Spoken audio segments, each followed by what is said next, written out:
Howdy folks, Doc here with Last Best Tool, and this is the Channellock 410 Nut Buster. Kind of a unique take on that tongue and groove concept with a fairly stout but short jaw set that at first I thought was going to be real similar to the Knipex Raptor, but this Channellock is actually a totally different animal.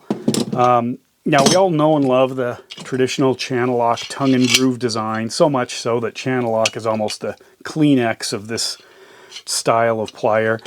And they come in large sizes, small sizes, but not everything that Channellock makes, I think, is a complete win. I did have a little trouble finding a good use for these speed grip Channellocks. They're great, I think, with hose clamps. But sometimes the jaws are too short to really grab a hold of larger stuff. They are a parallel design, but if you're getting up to something that big, this depth may not be enough, especially in the smaller one, to hang on to something. These are Channellock 910s. They're kind of a wire rope cutter, and I just couldn't get them to work very well. So I don't think they're quite ready. There's something wrong with it. I don't know if it's the axis. I did a video about it, or the pivot design, but I was getting all kinds of splay in such a meaty way of building something like this. But anyway, different video. So going back to the 410s, first thing I noticed, and why I'm doing this is I wanted to get ahead of this and kind of revisit these pliers with more application than just a kind of initial study. They do seem to be great, but they are different. And I know a lot of you have them. You've had them for years. They've been out. They have very unique, successful purposes in some places. But I'd like to know that ahead of time before I come back to this. So hopefully I can do a little bit more in-depth review. But anyway, the first thing I noticed, obviously this is kind of still following that traditional parallel jaw design. And the reason you may want that is so you can grab, a fastener nice and snug across what's essentially, two solid faces, or 1/3 of the entire fastener diameter or circumference out here is inside the jaw. It's being grabbed, with contact. Knipex, we like these. They actually grab a little differently here because of that angle. That angle is designed for, a 6-sided fastener, bolt or nut. And it fits, you can see, anything I put in there drops right in. I guess I can do it this way here. So you can see how well that grabs. It's even better on the Raptor, but it's a pretty solid design. If I grab the Raptor here, check that out. That's dead on, as if it was made for it. Imagine that. And then if you line this up just wherever you want it, for your grip or for the, on the fastener. This is a little far out. Let me give myself a little bit more room. That is really solid, that kind of a lockup. But if you go over here to the Channellock 410, this doesn't line up right there. It's even more than the Knipex here, which isn't, as far as I can tell, supposed to be exactly the same. Another big difference besides that angle is this is a parrot, or a raptor, a bird. It doesn't have any teeth, whereas this obviously does. So this is a whole different animal. And when this grabs, you can see, there's daylight poking out around the fastener. It might be grabbing that corner in this face, or if you throw it up there, now it's sort of grabbing that area, and then daylight, and then the top. I'm not sure what I'm missing here, because it doesn't seem to be designed for a hex fastener. It seems to be designed actually for an 8-sided, an octagon fastener, which I don't know of one. And that's across the board, obviously, because those angles are the same. If I'm trying to grab something little like that, those teeth are so massive and aggressive that they kind of, make the little fasteners almost disappear in them. But if you look at how the Raptor grabs something like that, I mean, it's not coming out. That is so bomb-proof.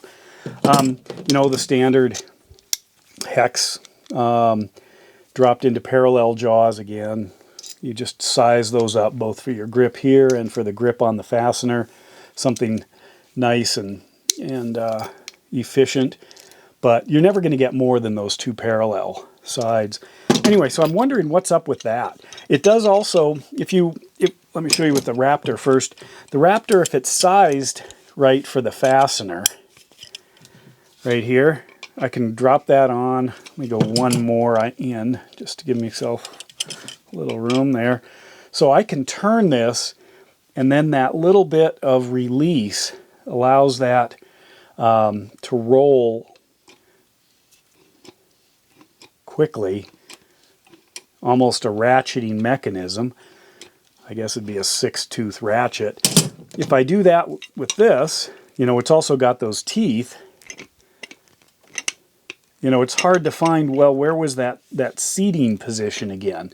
Because as soon as it starts moving, I could grab it here, I could grab it here, I can grab it here. In other words, with those teeth, I lose the feel of where that pop is, where it again has the most efficient grab, whereas the Raptor really doesn't grab very well until it snaps in, as you can see. So I'm missing something there, whereas that, you see that, how that works. You can also kind of do it on these, you know, and then it is still obvious, not quite as fluid. And then, of course, the Knipex, the standard Cobras, are quite good for that. Even with the teeth, there is that little pop. But anyway, I'm kind of wondering, what do you use them for? As far as pipes, you know, they didn't call it the Pipe Buster, but it does definitely grab a pipe fairly well. Especially if it's, you know, in that area. And I wondered, you know, the angle is kind of what I was wondering. Is that for, you know, some kind of conduit or pipe or something? Because that's a fairly strong grab. But I'd have to look at the teeth, though, and say, is that the right angle for the teeth? You know, compared to, say, a pipe wrench, whereas you can see these are, the lower ones are going out, the upper ones are going in, and that has to do with the, you know, the angle of rotation that you want to lock those in, and then you can see how that kind of rotates and tightens when you push against the teeth in the correct direction. Anyway, I'm just curious, as far as the operation, I mean, you can go up to some fairly large-sized fasteners here. Can't really operate it very well on the handle, but Channellock, I mean, can sometimes grab above its pay grade. So there it is, the little tiny ones. Knipex, of course, you know, way bigger. But the Raptor, that maxes out here. You know, I can't really grab it appropriately. I can grab it, but not in a real useful way. So something like this is getting close to the maximum size, but that is just on there tighter than about anything else. So just curious. So go ahead and add in the comments your experiences with this or what you might use it for. It is not a Knipex Raptor replacement or even a direct competitor. It's kind of its own thing that does some of its own stuff. Because I don't consider the Raptor, you know, much of a pipe wrench. Really, it might crush the side of the pipe. That's probably, you know, this is my cheater bar for an overlanding kit. But anyway, I think if I really started to grab to turn, that would just punch the pipe in. So, food for thought. Let me know, kind of a way to sort of build the community of knowledge here, which is one of my ideas, because so many people add comments right after I make a video, and it's like, oh, good grief, I didn't know that, or well, duh, or I missed it, or yeah, you're right, I was watching the camera, I was using everything backwards. But anyway, go go ahead and let me know here, and then I will revisit this, hopefully with a better presentation about it. And with that, Doc out.